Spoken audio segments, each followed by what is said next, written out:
لا شريك له ونشهد أن محمدا عبده ورسوله اللهم صل على محمد وعلى آل محمد كما صليت على إبراهيم وعلى آل إبراهيم إنك حميد مجيد اللهم بارك على محمد وعلى آل محمد كما باركت على إبراهيم وعلى آل إبراهيم إنك حميد مجيد أما بعد فأعوذ بالله من الشيطان الرجيم بسم الله الرحمن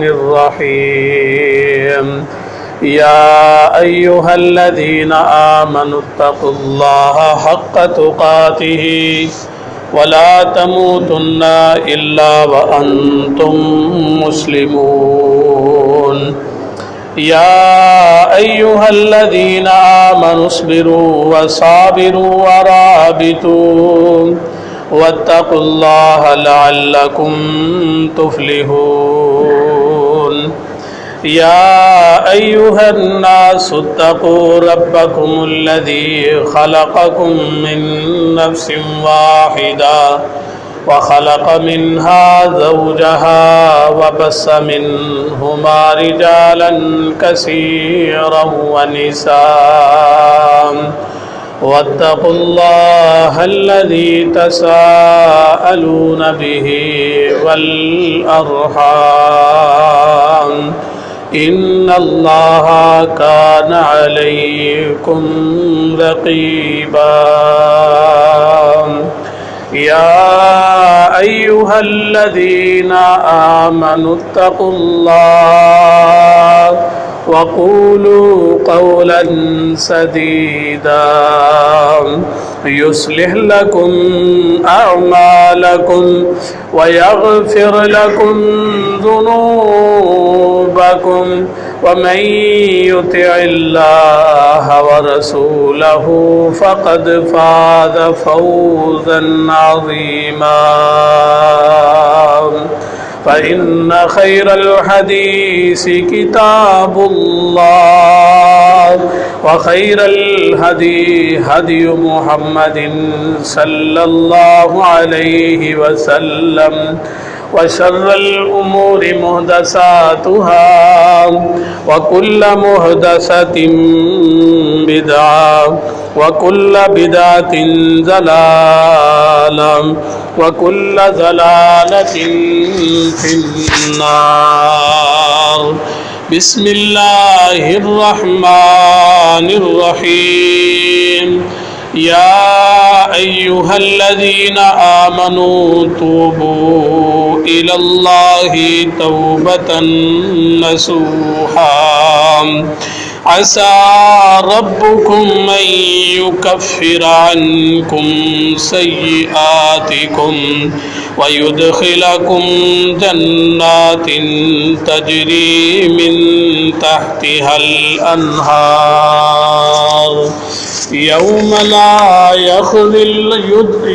الله النبي والذين آمنوا معه نورهم يسعى بين أيديهم وبأيمانهم يقولون ربنا أتمم لنا نورنا واغفر لنا إنك على كل شيء قدير رب اشرح لي صدري ويسر لي أمري واحلل عقدة من لساني يفقهوا قولي رب زدني علما نافعا في الدنيا والآخرة يا أرحم الراحمين۔ ہر قسم کی حمد و ثنا، تعریفات، کبریائی، بڑائی اللہ احکم الحاکمین کی ذات کے لیے ان گنت بے شمار لا تعداد لاکھوں کروڑوں درود و سلام امام الانبیاء، امام اعظم، سرور کون و مکان جناب محمد الرسول اللہ صلی اللہ علیہ وآلہ وسلم کی ذات اقدس پر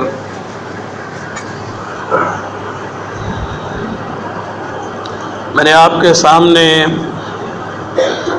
سورہ تحریم اور اس کی آیت کریمہ 8 نمبر تلاوت کی ہے۔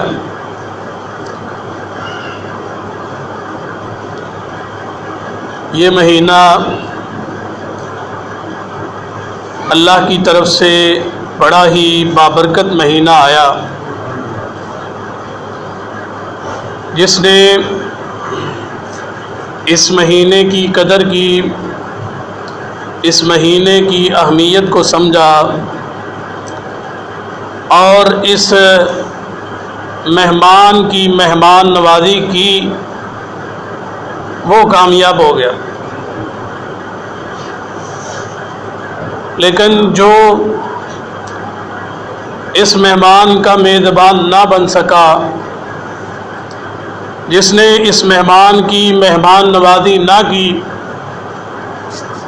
اس مہمان کی قدر نہ کی، یہ مہمان تو چلا جائے گا، لیکن اس بندے کے لیے پیارے نبی صلی اللہ علیہ وسلم کی طرف سے واضح اعلان ہے کہ وہ بندہ دنیا کے اندر بھی تباہ و برباد ہے اور کل قیامت کے دن بھی تباہ و برباد ہوگا۔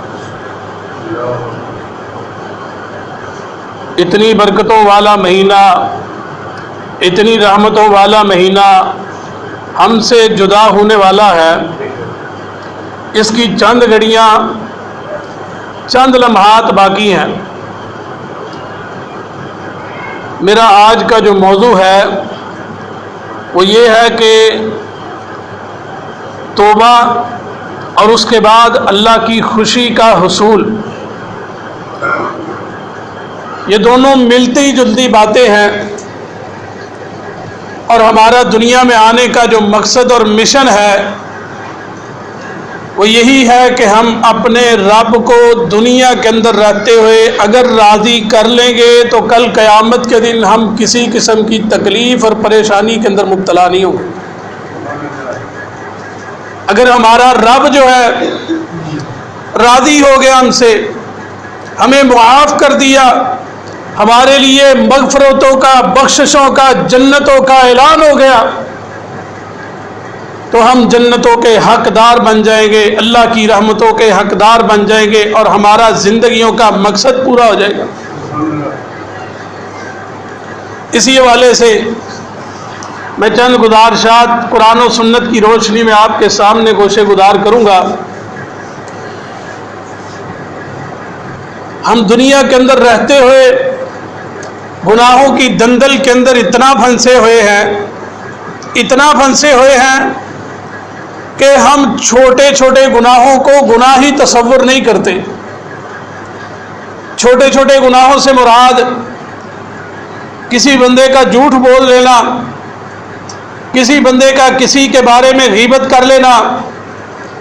کسی بندے کا کسی بندے کو گالی دے دینا، کسی بندے کا کسی بندے کے مالی لحاظ سے تھوڑے سے پیسے بھی مار لینا،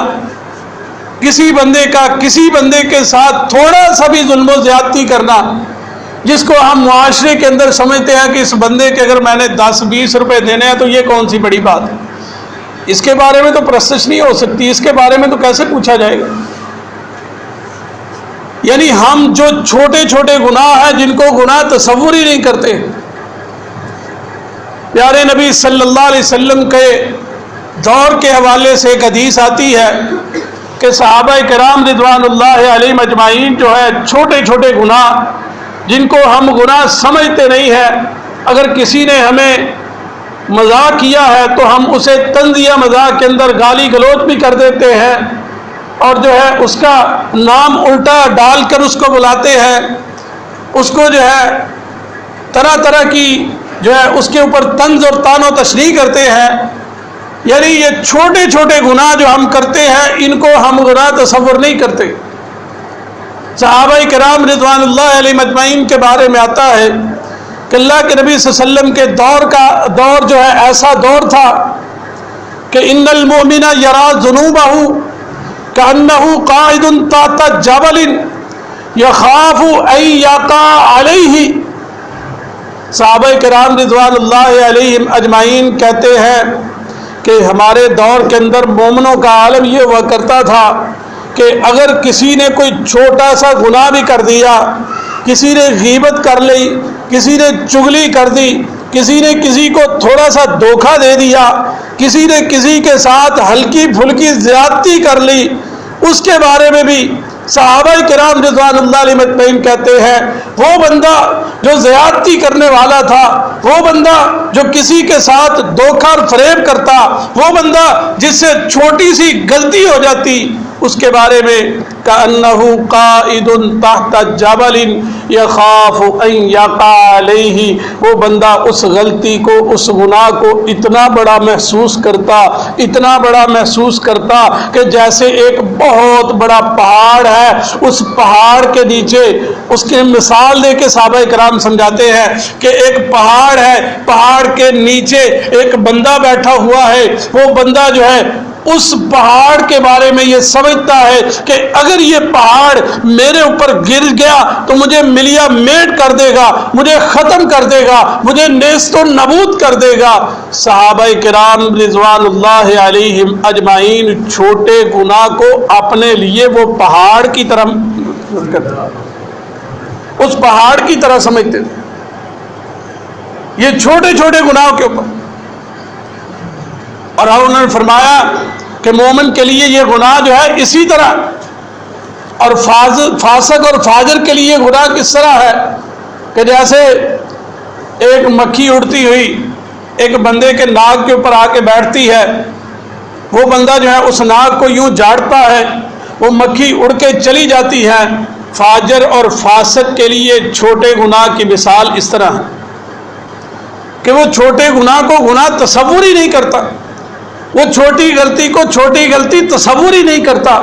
وہ کسی کو دھوکہ دیتا ہے یا کسی کو طعن و تشریح کا شکار بناتا ہے یا کسی کے ساتھ ظلم اور زیادتی کرتا ہے، وہ اس ظلم اور زیادتی کو کوئی چھوٹی سی غلطی کو غلطی تصور ہی نہیں کرتا، جھوٹ بولنے کو غلطی تصور ہی نہیں کرتا، گالی دینے کو غلطی تصور ہی نہیں کرتا، نماز چھوڑ دینے کو غلطی تصور ہی نہیں کرتا، اللہ کے احکامات کو چھوڑ دینے کو تصور ہی نہیں کرتا کہ یہ گناہ کے اندر ہے۔ یہ چھوٹی چھوٹی غلطیاں صحابہ کرام رضوان اللہ علیہ مجمعین پہاڑوں کی طرح سمجھا کرتے تھے، لیکن آج کا مسلمان اس دوسری کیٹیگری کے اندر آ چکا ہے کہ ایک مکھی اڑتی ہوئی اس کے چہرے پر آتی ہے، ناک پر بیٹھتی ہے، وہ بندہ یوں ہاتھ ہلا کے اس مکھی کو اڑا دیتا ہے۔ اس مسلمان کے لیے، آج کے مسلمان کے لیے اللہ کے برگزیدہ بندے جو ہیں آج بھی موجود ہیں اس زمین کے اندر، اس دنیا کے اندر اللہ کے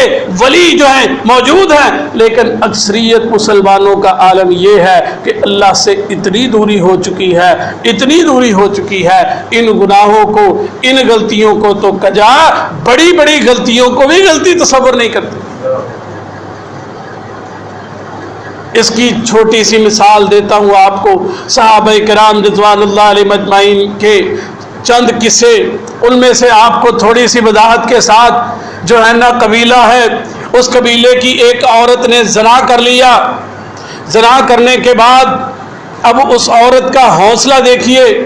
اس کی ہمت دیکھیے،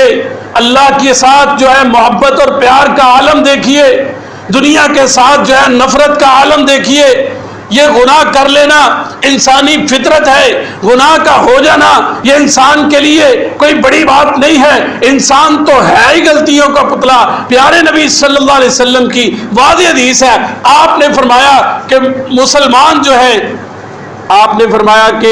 مسلمان جو ہے وہ گناہگار ہے، اور بہترین گناہگار وہ ہے جو اللہ سے اپنے گناہوں کی، غلطیوں کی معافی مانگ لیتا ہے، وہ اللہ کے ہاں بڑا پاکیزہ بندہ ہے۔ اس لیے پوری کی پوری کائنات جو ہے گناہوں کی دلدل کے اندر ہے، لیکن وہ لوگ جو اللہ سے اپنے گناہوں کی، اپنی غلطیوں کی معافی مانگ لیتے ہیں، آپ پوری دنیا کے اندر کسی بھی شخصیت کو اٹھا لیں،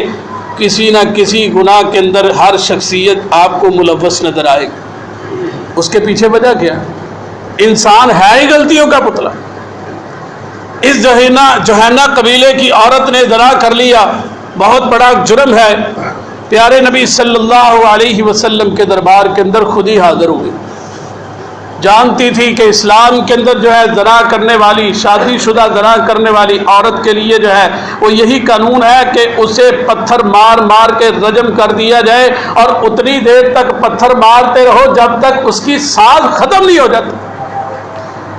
یہ جانتی تھی کہ اسلام کا یہ قاعدہ اور قانون ہے، اس کے باوجود دل کے اندر جو ہے ڈر اور اللہ کا خوف پیدا ہو گیا،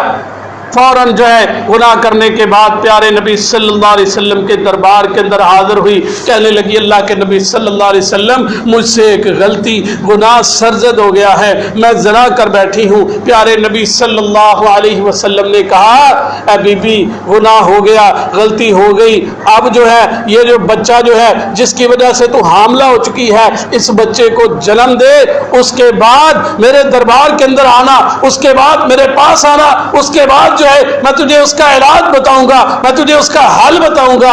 اب یہ عورت ذرا تصور کیجئے، اس 9 ماہ کے اندر 9 ماہ کا سلسلہ ہوتا ہے، ولادت کا سلسلہ، بچے کی پیدائش کا سلسلہ، 9 ماہ کا سلسلہ ہے، یہ عورت حاملہ ہو چکی۔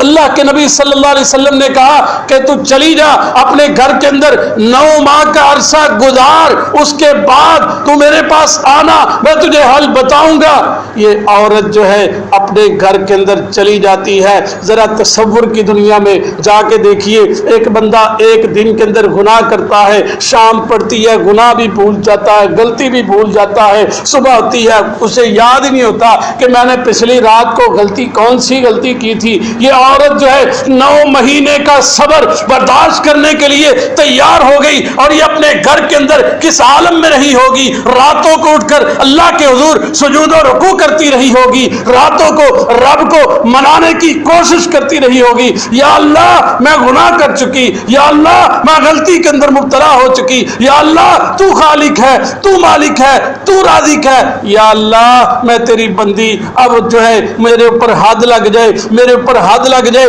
9 مہینے کتنی راتیں آئی ہوں گی، کتنے دن آئے ہوں گے، کتنے گھنٹے آئے ہوں گے، انسان کی سوچ بدل جاتی ہے، اتنا زیادہ وقت گزارنے کے ساتھ ساتھ انسان جو ہے خود بدل جاتا ہے۔ اتنا لمبا عرصہ گزار کے بیٹے کو جنم دیتی ہے، بیٹے کو جنم دینے کے بعد پیارے نبی صلی اللہ علیہ وسلم کے دربار کے اندر حاضر ہوتی ہے، کہتی ہے اللہ کے نبی صلی اللہ علیہ وسلم اب تو جنازہ پڑھ، اب جو ہے میرے اوپر جو ہے اب حد لگا دیجئے، میرے اوپر جو اسلام نے حد مقرر کی ہے اب لگا دیجئے، مجھ سے برداشت نہیں ہوتا، میں نے بڑے گھٹ گھٹ کے ان لمحات کو گزارا ہے، میں نے بڑی مشکلات کے ساتھ زندگی کا یہ سفر طے کیا ہے، اللہ کی طرف سے جو قانون نافذ ہے وہ میرے اوپر پورا کر دیجئے۔ پیارے نبی صلی اللہ علیہ وسلم نے صحابہ کو حکم دیا اس عورت کو باندھ دیا جائے، اس عورت کو باندھا گیا، اس عورت کو باندھنے کے بعد اس کو پتھر مارے گئے، پتھر مار مار کے رجم رجم کر دیا گیا، حتیٰ کہ اس عورت کی جان نکل گئی،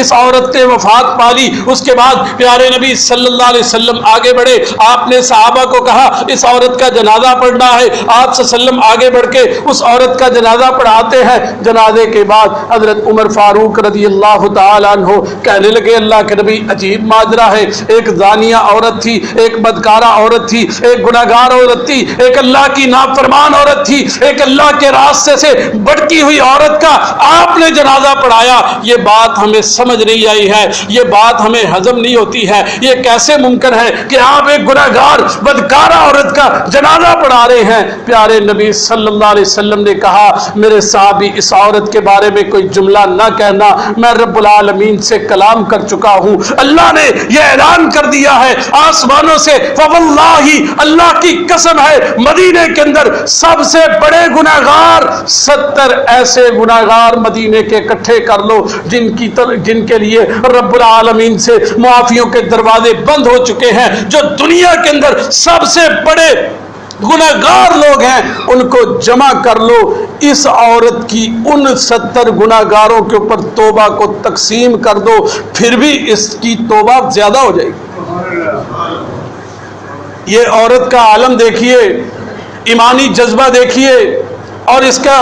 اتنا لمبا سفر برداشت کرنا۔ اور آگے بڑھتے ہوئے ایک اور واقعہ آپ کے گوشے گزار کرتا ہوں۔ حضرت معاذ بن مالک رضی اللہ تعالی عنہ، اللہ اکبر، دین کے ایسے فدائی ہیں، دین کے ایسے شدائی ہیں، یہ زنا کر بیٹھے، غلطی ہو گئی، گناہ ہو گیا، پیارے نبی صلی اللہ علیہ وسلم کے دربار کے اندر حاضر ہوئے، کہنے لگے اللہ کے نبی میں نے گناہ کر لیا ہے، اللہ کے نبی طہرنی یا رسول اللہ، اللہ کے نبی مجھے پاک کر دیجئے۔ پیارے نبی صلی اللہ علیہ وسلم نے فرمایا اللہ سے جا کے معافی مانگ، اللہ تجھے پاک کر دے گا۔ پیارے نبی اس کا ماجرا نہیں جانتے تھے۔ یہ صحابی چلے گئے، تھوڑی دیر جا کے سوچنے لگے کہ اسلام نے اس کی حد مقرر کی ہے، پھر اللہ معافی کیسے دے گا؟ پھر واپس پلٹ آئے، کہنے لگے اللہ کے نبی طہرنی یا رسول اللہ، اللہ کے نبی مجھے پاک کر دیجئے۔ پیارے نبی صلی اللہ علیہ وسلم کہنے لگے اللہ سے جا کے معافی مانگ، اللہ تجھے پاک کر دے گا۔ یہ پھر چلے گئے، پھر سوچا کہ ہو سکتا ہے اللہ معاف کرے، دل کے اندر پھر خیال پیدا ہوا اگر آج میں نے صحیح معنوں کے اندر دنیا کے اندر رہتے ہوئے اپنی معافی نہ کروائی تو کل قیامت کے دن پکڑا جاؤں گا۔ پھر پلٹتے ہوئے پیارے نبی صلی اللہ علیہ وسلم کے دربار کے اندر حاضر ہو گئے، کہنے لگے طہرنی یا رسول اللہ، اللہ کے نبی مجھے پاک کر دیجئے۔ پیارے نبی صلی اللہ علیہ وسلم نے کہا اللہ سے جا کے معافی مانگ، پھر چلے گئے، پھر دل کے اندر یہی خیال پیدا ہوا کہ مجھے معافی نہیں مل سکتی ہے، میں پھر اللہ کے نبی کے پاس جاتا ہوں۔ پیارے نبی صلی اللہ علیہ وسلم کی خدمت میں حاضر ہو کے کہنے لگے طہرنی یا رسول اللہ، اللہ کے نبی مجھے پاک کر دیے۔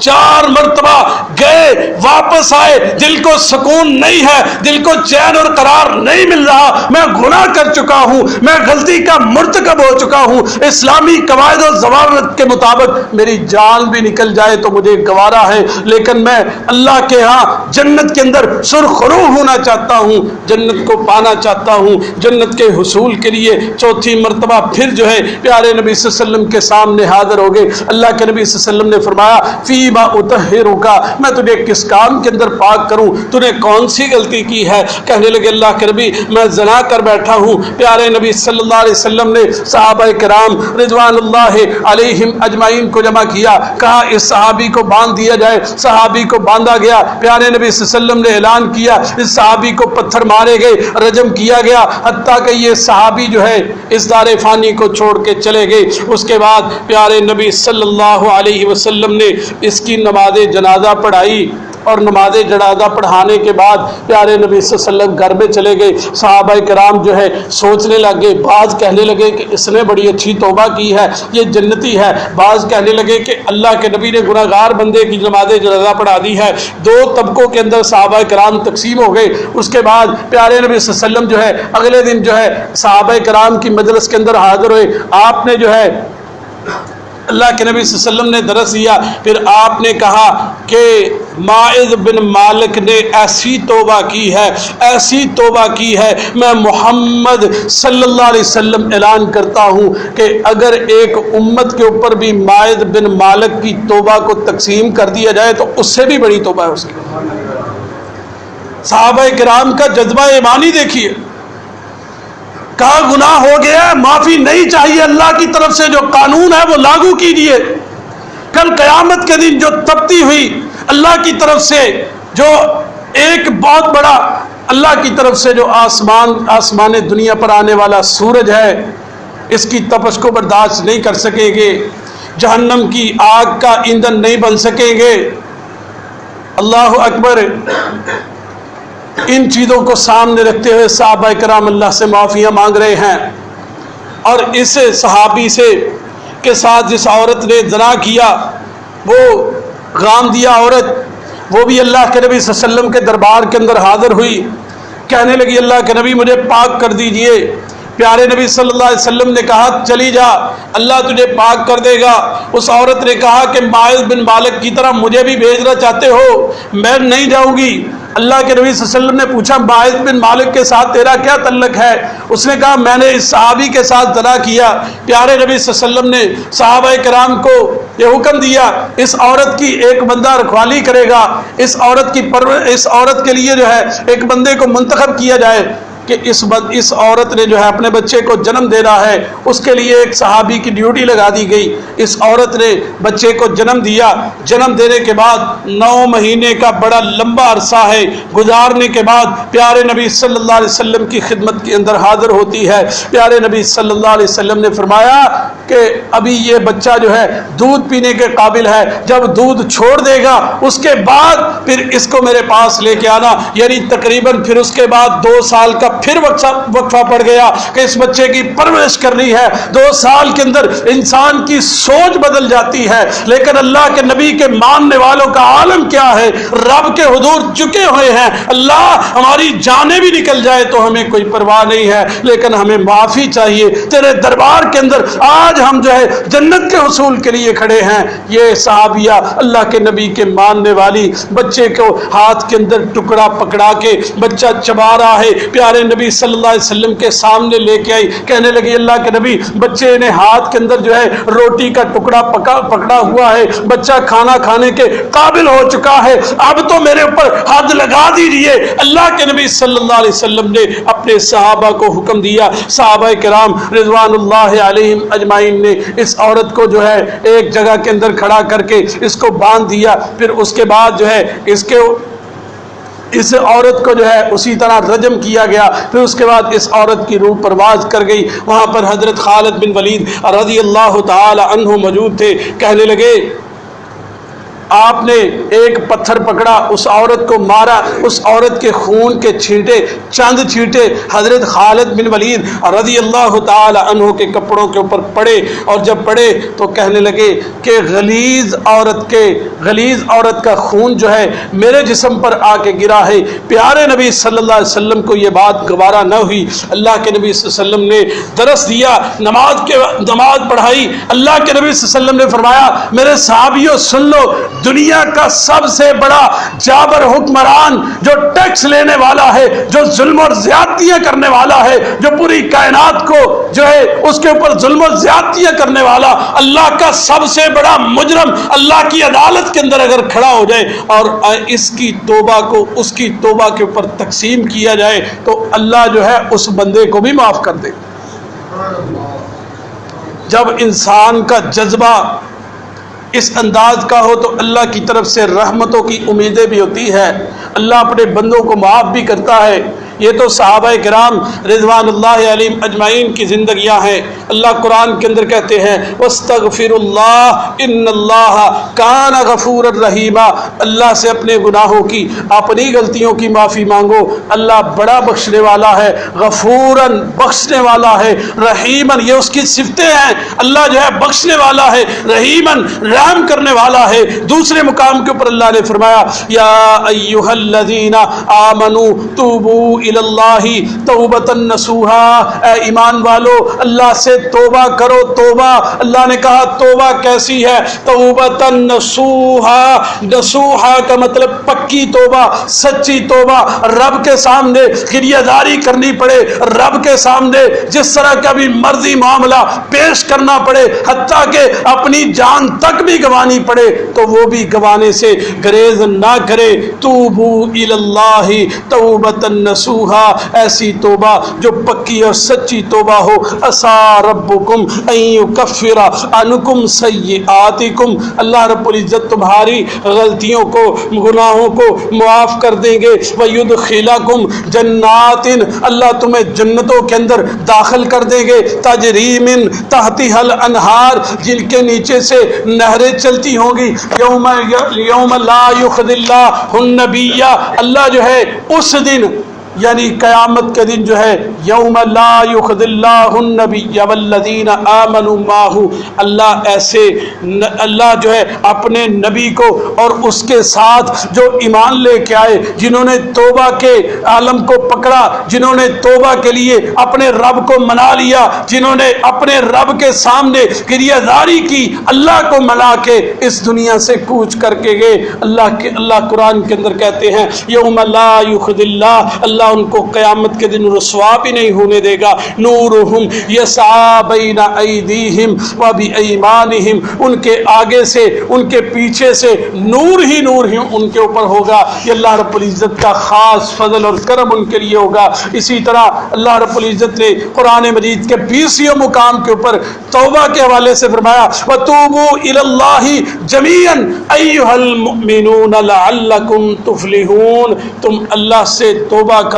تمام کے تمام توبہ کرو۔ ایک بندہ توبہ کر لے، 2 بندے توبہ کر لے، ایسے نہیں، بلکہ پورے کا پورا علاقہ، پورے کا پورا محلہ، پورے کی پوری گلی جو ہے، پورے کا پورا گھر جو ہے، پوری کی پوری مسجد جو ہے اللہ کے سامنے اپنے آپ کو پیش کر دے۔ یا اللہ آج سے پہلے میں یہ گناہ کرتا رہا ہوں، آج سے پہلے میں فلاں جو ہے گناہ کی دندل کے اندر پھنسا ہوا تھا، اللہ اس رمضان کی برکتوں کی وجہ سے، اس رمضان کی آخری گھڑیوں کی وجہ سے اللہ میرے لیے معافیوں کا اعلان کر دے، میرے لیے جنتوں کا اعلان کر دے، اس مہمان کو میرے ساتھ راضی کر دے۔ کل قیامت کے دن میں اس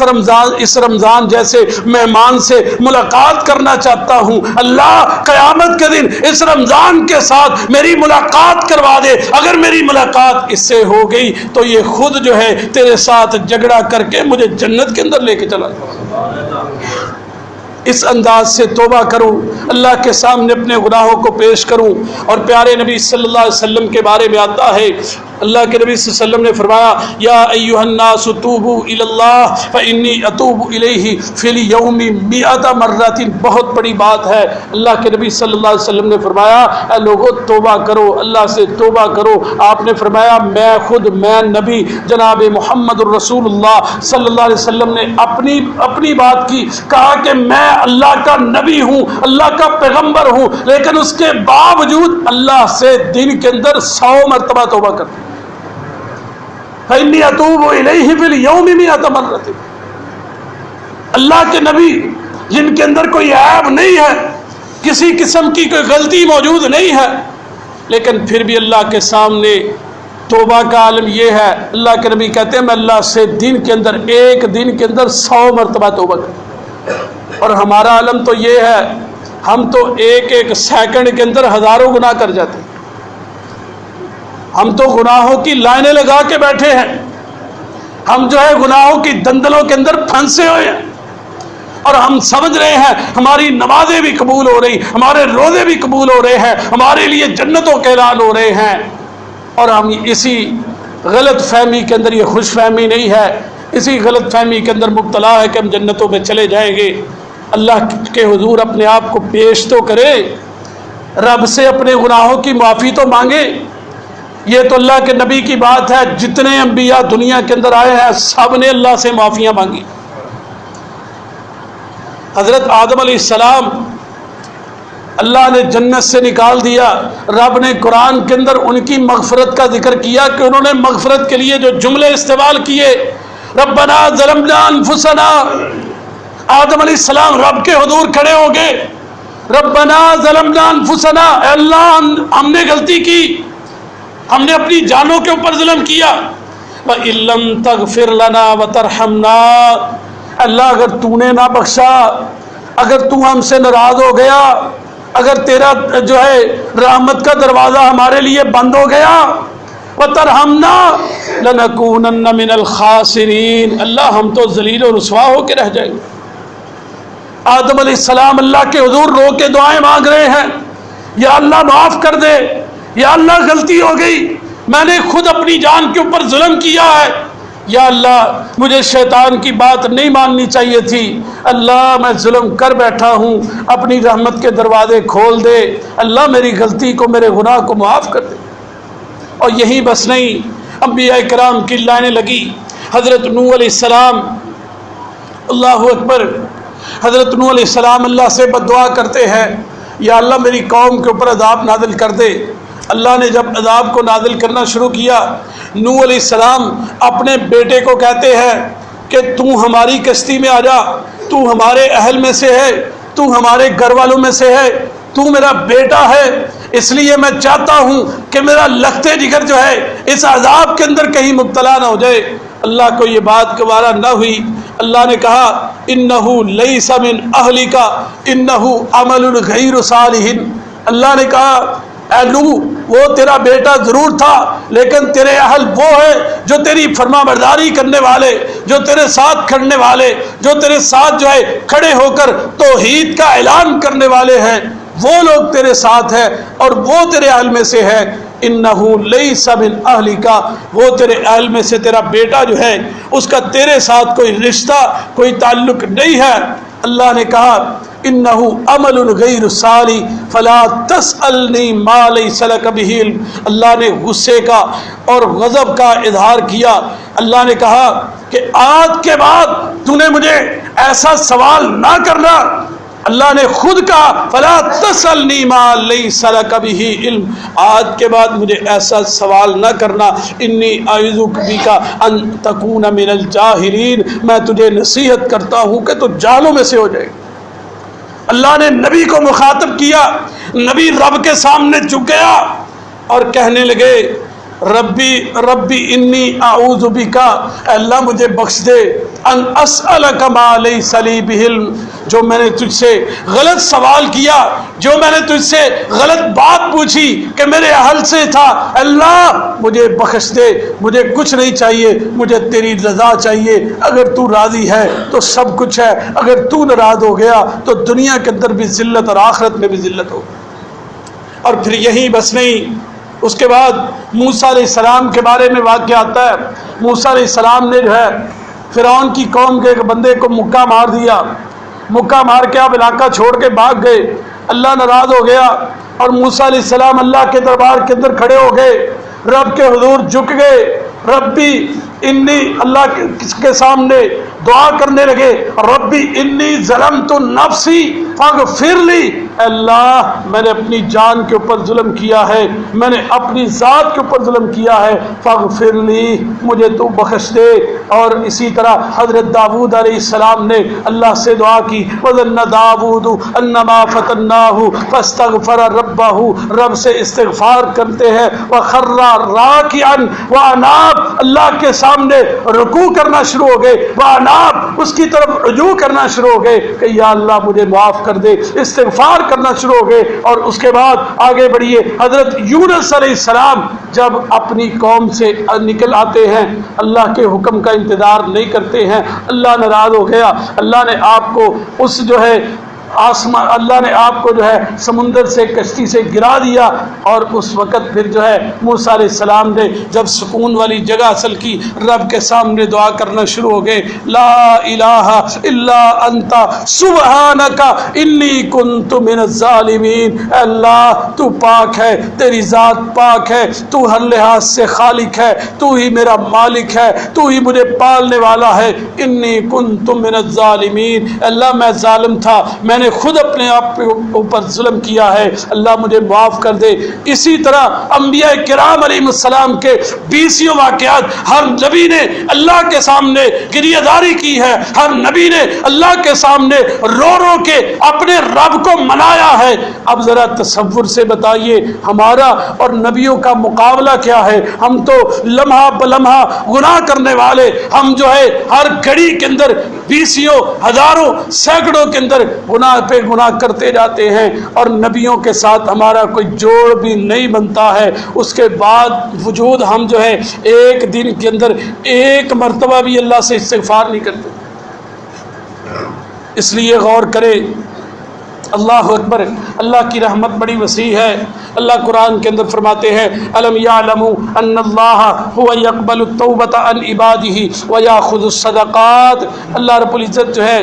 اللہ خود فرماتے ہیں کیا وہ جانتے نہیں ہیں کہ ان اللہ هو یقبل التوبۃ، اللہ تو اپنے بندوں کی توبہ قبول کرنے کے انتظار میں رہتا ہے۔ میرا بندہ کسی نہ کسی بہانے سے، کسی نہ کسی ذریعے سے میرے سامنے آ تو جائے، میرے سامنے گریہ داری کرنے کے لیے تیار تو ہو جائے، میں اپنے بندے کو معاف کر دوں۔ اللہ نے ایک اور مقام کے اوپر فرمایا قل یا عبادی الذین اسرفوا علی انفسہم لا تقنطوا من رحمت اللہ۔ اللہ نے اتنا بڑا جملہ کہا ہے۔ اللہ قرآن کے اندر کہتے ہیں اے میرے بندو، اے میرے راہ راست سے بھٹکے ہوئے بندو، اے میرے گناہگار بندو، اے میرے اسراف کرنے والے بندو، اے میرے وہ بندو جو میری نافرمانیاں کر کے سارا دن بھی گزارتے ہو، ساری رات بھی گزارتے ہو، زندگی کے اندر میری نافرمانیوں کے اندر آگے بڑھتے جا رہے ہو اور مجھے پکارنے کے لیے تیار نہیں ہو۔ اسرفوا علی انفسہم، اللہ کہتے ہیں اپنی جانوں کے اوپر اسراف کرنے والوں، اپنی جانوں کے اوپر ظلم اور زیادتیاں کرنے والوں، لا تقنطوا من رحمت اللہ، اللہ کہتے ہیں میری رحمت سے نا امید نہیں ہونا۔ اللہ اکبر۔ اسی طرح اللہ نے 20 مقامات کے اوپر اور اس حوالے سے کئی ایسے واقعات ہیں، اللہ اپنے بندوں کی معافیوں کی بخشش کا اعلان کرتا ہے۔ وقت کی قلت کی مناسبت سے میں ایک چھوٹا سا واقعہ بیان کر کے بات کو اختتام کی طرف لے کے چلتا ہوں۔ سب سے پہلی بات یہ ہے کہ توبہ کرنے کے لیے ہمیں 3 چیزوں کو سامنے رکھنا ہے، 3 چیزوں کو۔ نمبر 1 ہے اخلاص، نمبر 2 ہے ندامت، اور نمبر 3 ہے ترک معاصی، یعنی گناہوں کو چھوڑنا۔ سب سے پہلی چیز اخلاص۔ اخلاص کے بارے میں اللہ کے نبی صلی اللہ علیہ وسلم نے فرمایا انما الاعمال بالنیات، کہ اعمال کا دار و مدار نیت کے اوپر ہے، اس لیے جیسی نیت ہوگی ویسا مجھے مقام ملے گا۔ اگر میں اللہ سے اپنے گناہوں کی غلطیوں کی معافی مانگنے کے اندر خلوص پیدا کروں گا، رب میرے خلوص کو دیکھ کر مجھے معاف کرے گا۔ میں ساری رات اللہ کے سامنے کھڑا رہوں، اگر میری دعاؤں کے اندر خلوص نہیں ہے تو اللہ کی طرف سے معافیوں کا اعلان نہیں ہو رہا۔ اس لیے سب سے پہلا پوائنٹ جو ہے انسان کو اپنی غلطیوں اور گناہوں کی معافی مانگنے کے لیے کہ خلوص پیدا کرنا۔ اس کے بعد دوسری چیز جو ہے ندامت ہے۔ اللہ کے نبی صلی اللہ علیہ وسلم نے فرمایا ندامت کا مطلب یہ ہے کہ انسان جو ہے گناہ کی شرمندگی کرے، جو گناہ کیا ہے اس کے اوپر شرمندہ ہو کہ میں نے یہ گناہ کیوں کیا، اپنے ضمیر کو جھنجھوڑنے کے لیے تیار ہو۔ اللہ کے نبی صلی اللہ علیہ وسلم نے فرمایا ان العبد اذا طرف ثم تاب تاب اللہ علیہ، وہ بندہ جو گناہ تو کر لیتا ہے لیکن گناہ کے بعد اس کا اعتراف کرتا ہے، یا اللہ میں نے فلاں غلطی کی، یا اللہ میں نے فلاں گناہ کیا ہے، یا اللہ مجھے معاف کر دے، ثم تاب تاب اللہ علیہ، اللہ سے گناہ کا اعتراف کر کے اللہ سے معافی مانگتا ہے، اللہ جو ہے اس بندے کو بھی معاف کر دے۔ 2 چیزیں۔ اس کے بعد تیسری چیز ہے ترک معاصی۔ ترک معاصی کا مطلب ہے کہ بندہ جس گناہ سے معافی مانگ رہا ہے، جس گناہ سے معافی مانگ رہا ہے، اس گناہ کے بارے میں اللہ سے عہد کرے گا، وعدہ کرے گا کہ یا اللہ آج کے بعد زندگی کے اندر کبھی میں یہ گناہ نہیں کروں۔ یہ تیسری چیز ہے۔ گناہ کی جب معافی مانگنی ہے تو جس گناہ سے معافی مانگ رہا ہے اس گناہ کا عہد اللہ کے سامنے کرے کہ یا اللہ آج کے بعد میں یہ گناہ نہیں کروں گا۔ کچھ لوگ ہم نے معاشرے کے اندر دیکھے ہیں، مسجد میں آتے ہیں، گناہوں کی معافی مانگتے ہیں، لیکن جیسے ہی باہر نکلتے ہیں پھر انہی گناہوں کے اندر پھنسے ہوتے ہیں، وہی گناہ کر رہے ہوتے ہیں۔ تو اس لیے تیسری چیز ترک معاصی ہے کہ اس گناہ کو چھوڑنے کا عزم کرنا اللہ کے ساتھ۔ جب یہ میں تینوں چیزوں کو اللہ کے حضور پیش کروں گا، اللہ میرے گناہوں کی، میری غلطیوں کی معافیوں کا اعلان کریں گے۔ چھوٹے سے واقعہ کے بعد بات کو اختتام کی طرف لے کے چلتا ہوں۔ اللہ اپنے بندے کے ساتھ بڑا پیار کرتا ہے، اتنا پیار کرتا ہے کہ پیارے نبی صلی اللہ علیہ وسلم نے فرمایا، آپ نے مثال دے کے سمجھایا کہ ایک بندہ صحرا میں جا رہا ہے، اپنے گھوڑے کے اوپر سوار ہے، اس نے جو ہے اپنا کھانے پینے کا سامان ساتھ رکھا ہوا ہے۔ وہ بندہ صحرا میں جا رہا ہے، صحرا میں ایک جگہ پہ جا کے تھک جاتا ہے، ایک سائے دار درخت کے نیچے بیٹھ جاتا ہے، تھوڑی دیر کے لیے آرام کرنے کے لیے اپنے گھوڑے کو ساتھ کھڑا کر لیتا ہے۔ پیارے نبی صلی اللہ علیہ وسلم نے فرمایا اس بندے کو تھکاوٹ ہے، بھوک اور پیاس کی شدت ہے، کہتا ہے کہ پہلے آرام کر لوں پھر اس کے بعد کھانا کھاؤں گا، پانی پیوں گا۔ تو ہوتا یہ ہے وہ آرام کرنے کے لیے اس درخت کے سائے میں لیٹتا ہے، اس کا جو ہے وہ گھوڑا وہ وہاں سے غائب ہو جاتا ہے، وہ جنگل بیابان کے اندر کسی جگہ پہ دوڑ جاتا ہے۔ پیارے نبی صلی اللہ علیہ وسلم نے فرمایا کہ اس بندے کی جب آنکھ کھلتی ہے وہ دیکھتا ہے کہ میرا گھوڑا غائب ہے، وہ دیکھتا ہے میرا کھانے پینے کا سامان بھی غائب ہو گیا، بھوک اس کو پہلے زیادہ لگی ہوئی تھی، بھوک کی شدت اور بڑھ گئی اور پریشان ہو گیا، اور پریشانی کے اندر کبھی ادھر بھٹک رہا ہے کبھی ادھر بھٹک رہا ہے۔ اب جنگل کے اندر اس کی آواز کون سننے والا ہے؟ کوئی بھی نہیں سنتا، آوازیں لگاتا ہے، حتیٰ کہ اس بندے کی حالت یہ ہو گئی کہ زندگی کے آخری سانس گننا شروع ہو جاتا ہے، آخری سانس، بالکل زندگی کا اختتام ہونے لگتا ہے۔ تو ایک طرف نظر دوڑاتا ہے تو اس کا گھوڑا جو ہے ساتھ سامان ہے دوڑتا ہوا اس کی طرف آ، گھوڑے کو پکڑتا ہے، اللہ کے سامنے دعا کرتا ہے کہ یا اللہ، اب جملہ دیکھیے وہ کون سا کہتا ہے، یا اللہ میں تیرا رب، تو میرا بندہ۔ یعنی وہ بندہ خوشی سے پاگل ہو گیا اور کہنا یہ تھا کہ یا اللہ تو میرا واقعی رب ہے اور میں تیرا بندہ ہوں، کہہ یہ بیٹھا کہ یا اللہ میں تیرا رب تو میرا بندہ۔ اس کو سمجھ نہیں آئی خوشی کی وجہ سے۔ تو پیارے نبی صلی اللہ علیہ وسلم نے یہ مثال دے کے سمجھایا کہ جتنی خوشی اس بندے کو ہوئی ہے نا،